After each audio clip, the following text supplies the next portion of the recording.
এই গরমে বানিয়ে ফেললাম তরমুজের কুলফি।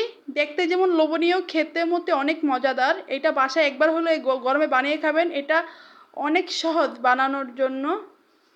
আসসালামু আলাইকুম, সবাই কেমন আছেন? আশা করি সবাই ভালো আছেন। আমরাও আলহামদুলিল্লাহ আল্লাহ পাকের অশেষ রহমতে ভালো আছি। এই তো আজকে তরমুজের কুলফি বানাবো। তার জন্য লাগবে হলো তরমুজ। এখানে আমি লাল লাল তরমুজ নিয়ে নিছি। লাগবে আমার এখানে চিনি। এখানে আমার চিনি লাগবে। আমার এখানে কর্নফ্লাওয়ার লাগবে। আমি এখানে 1.5 চামচ কর্নফ্লাওয়ার দিলাম। এইটা আমি কর্নফ্লাওয়ার দিলাম এই কারণে, এটা যেহেতু চিনি আর দিয়েই বানানো হবে, তাই একটু পাঁচা পাঁচা লাগবে দিকে আমি কর্নফ্লাওয়ার দিলাম। স্বাদ মতো লবণ। আর আমি একটুকু লেবু দিব। একটু আমার কাছে একটু টক টক লাগলে ভালো লাগবে। আমি এখন একটা ব্লেন্ডারে জারে দিয়ে দিব তরমুজগুলো। আমি এখন ব্লেন্ড করে নিব। ব্লেন্ড ব্লেন্ড করে নেওয়ার পরে আমি এখন একটা সুতি কাপড় দিয়ে এটাকে ছেঁকে নিব বা চালনি দিয়ে ছেঁকে নিব।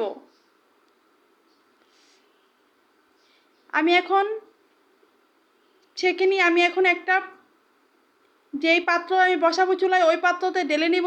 এই তো আমি এখন এটা ঢেলে নিলাম। আমি এটা এখন ঠান্ডা অবস্থায় এখানে আমি 3 চামচের মতো চিনি দিয়ে দিলাম।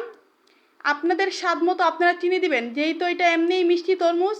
এখানে আমি দেড় চামচের মতন কর্নফ্লাওয়ার দিলাম। এই কর্নফ্লাওয়ারটা না দিলে এটা পানসা পানসা লাগবে। কর্নফ্লাওয়ারটা দিলে একটু আঠালো হবে, খেতেও মজা হবে। আর এটা আমাদের স্বাদ মতো লবণ দিয়ে দিলাম। এই তো আমি এখন 3টা মিশ্রণ ফেটে নিব ভালো মতো। ফেটা হয়ে গেলে আমি এটা এখন চুলায় বসিয়ে দিব।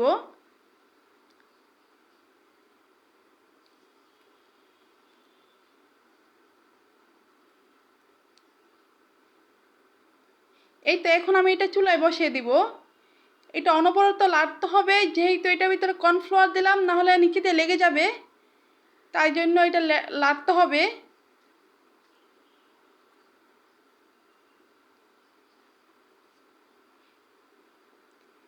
এটা বলক হয়ে আসলেই দেখবেন কি এটা ঘন হয়ে আসতেছে।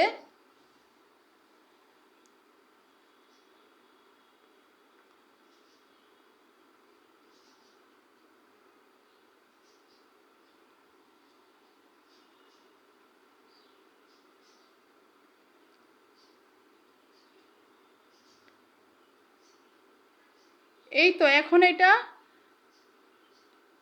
বলক হয়ে আসছে।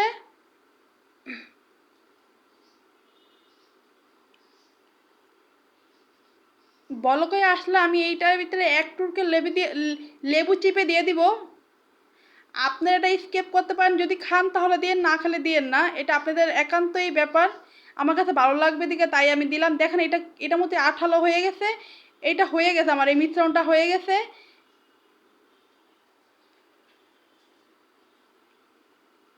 আমি এখন চুলা অফ করে দিব। যেটাতে আমি আইসক্রিমের জন্য আমি একটা বক্স নিয়ে নিলাম, আইসক্রিমের বক্স। আমি এখন একটা ছোট একটা কলস ঢেলে ঢেলে নিলাম। এখন আমি দিয়ে দিব প্রত্যেকটা আইসক্রিমের, ছোট ছোট আইসক্রিমের বক্সে ঢেলে নিব এগুলা। আমি এখানে 6টা আইসক্রিমের মতো বানাইতে পারছি এতটুকু মিশ্রণ দিয়ে। আপনারা যত বেশি বানাবেন তত বেশি আইসক্রিম বানাইতে পারবেন।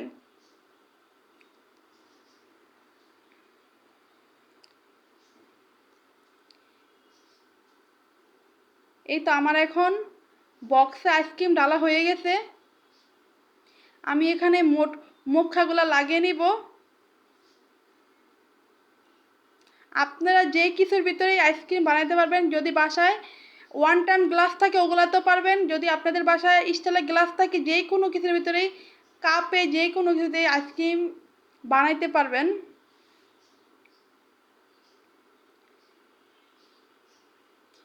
এই তো আমার এখন বানানো হয়ে গেছে। আমি এখন এগুলা 4 থেকে 5 ঘন্টার জন্য ফ্রিজে রেখে দিব। ডিপ ফ্রিজে রেখে দিব। আমি এখন ফ্রিজে রেখে দিলাম। আমি 5 থেকে 6 ঘন্টা পরে দেখব। এই দেখেন আমার আমার 6 ঘন্টা পরে আমি এটা বের করে নিয়েছি। এটা খুব সুন্দর করে জমে গেছে। আমার আইসক্রিমটা অনেক সুন্দর হয়েছে। আমি একটা ফাঁকে একটা খেয়েও নিয়েছি। এটা অনেক মজা হয়েছে। আপনারা একবার হলেও বাসায় বানিয়ে খেতে পারেন। আপনাদের কাছে ভিডিওটা কেমন লাগছে অবশ্যই জানাবেন। ভিডিওটা ভালো লাগলে শেয়ার ও কমেন্ট করবেন। আপনাদের কমেন্ট ও শেয়ারে আমাকে ভিডিও করার জন্য অনেক উৎসাহিত করে। সবাই ভালো থাকবেন, সুস্থ থাকবেন। এই গরমে সবাই সাবধানে থাকবেন, বেশি বেশি করে পানি খাবেন আর স্যালাইন খাবেন। আল্লাহ হাফেজ। আসসালামু আলাইকুম ওয়া রাহমাতুল্লাহি ওয়া বারাকাতুহু।